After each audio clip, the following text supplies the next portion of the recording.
Hi, my name is Nature Inga and I'm a creative director and a human rights advocate.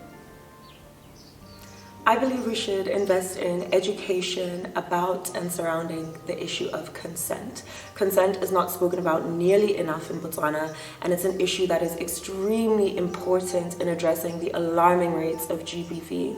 I'm currently running a program with my amazing team called Create Consent Culture, funded by the US Embassy, and it's a primary school outreach program that aims to teach children the issues of consent and boundaries and self-respect at an age-appropriate level. Programs like this have had incredible results around the world. For example, in Nairobi, Kenya, one such program run by an organization called No Means No ended up showing results of 50% reduction in rape in that society, as well as a 49% reduction in teenage pregnancies. So we really hope to achieve similar results here in Botswana, and I would love to see the government invest in such programs and projects all around Botswana so that we are able to reach everybody.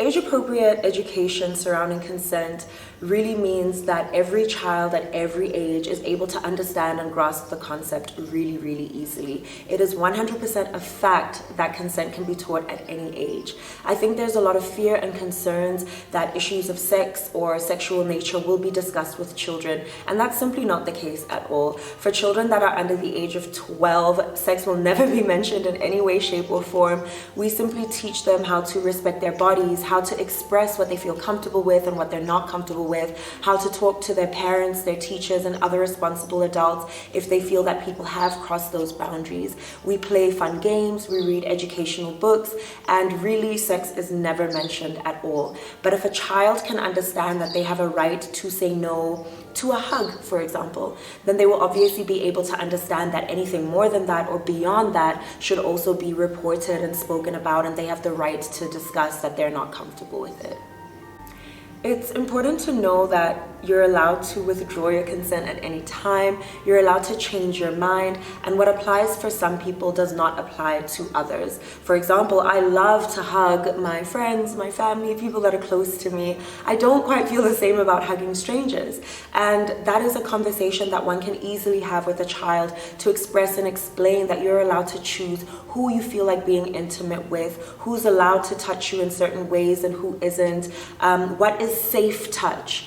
I know in the olden days we used to use good touch and bad touch when teaching children, but unfortunately that can be misconstrued because sometimes unsafe or dangerous touch can feel good, and that doesn't necessarily make it okay. So we talk about safe touch and who's allowed to do safe touch and who isn't. We'll also be running a program with parents and teachers where we can speak about this in depth, where parents and teachers will be given materials of how to start conversations like this in really easy ways over the dinner table or during playtime. And it's really important for society as a whole to engage in these kinds of conversations. I think the impact of people understanding their personal boundaries and really having that self-respect and being able to speak out is important. But what's even more important to me personally is children understanding the boundaries of others, learning to ask before they touch, ask before they hug, ask before they play. If children already grasp that and think that that's something really important and a really important social skill that's engraved in them as children, then obviously as adults, they will really play into that in work environments, in their academic environments, and in their interpersonal relationships, which will really help to create a safer environment for the society of Botswana as a whole.